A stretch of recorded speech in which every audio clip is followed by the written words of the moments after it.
So we got another indefinite integral to evaluate. The integral of 1 over cosecant x plus cotangent x dx. Give it a try, and I'll be back. So what technique can we use on this? Cosecant x plus cotangent x. I like to work with sine and cosine instead. So let's do this. Cosecant x is 1 over sine. 1 over sine x. Cotangent we know is cosine x over sine x. So we're going to rewrite the integral, and that's a technique that you use a lot. And then you see what happens there. You can use another technique, U-substitution, trig substitution. So now what I'm going to do is I'm going to multiply the numerator and the denominator by sine of x.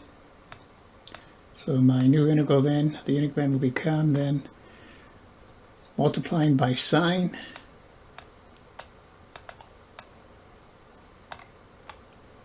of x, and the numerator and the denominator of the integrand, we wind up with this. So the numerator times sine x, which just give me sine x times 1. So this will be sine. So we have sine x in the numerator, and the denominator I have sine x times 1 over sine, so the sines cancel. This gives me a 1 here.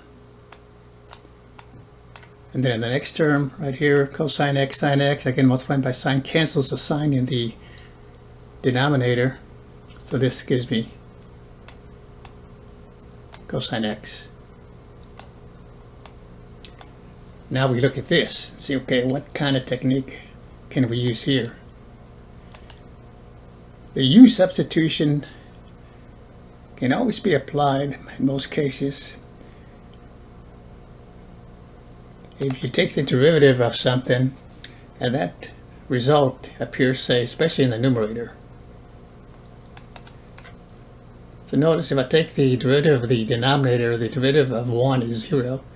Derivative of cosine is minus sine. We got a sine in the numerator. So this then, I'm going to say let u will equal to 1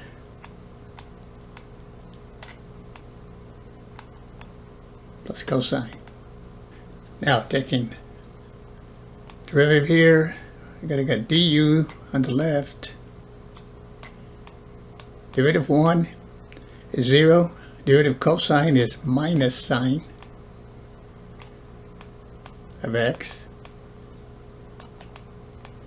dx. So let's do it this way then.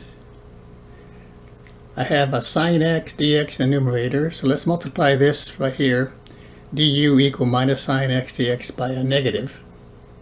Multiply both sides by a negative. And that'll put the negative over here. So now sine x dx can be replaced by minus du, and 1 plus cosine sine x can be replaced by u.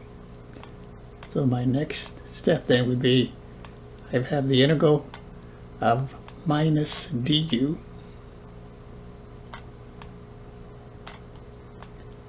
and 1 plus cosine of x is u.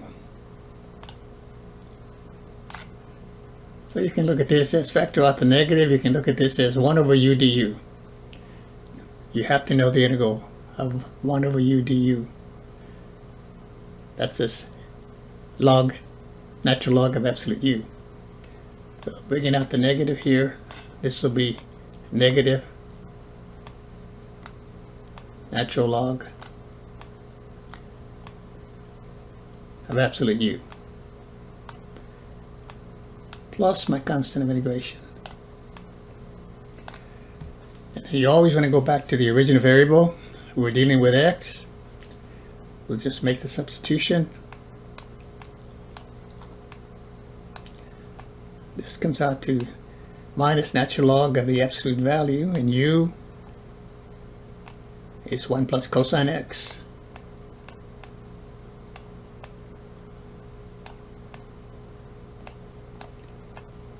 lost your constant of integration.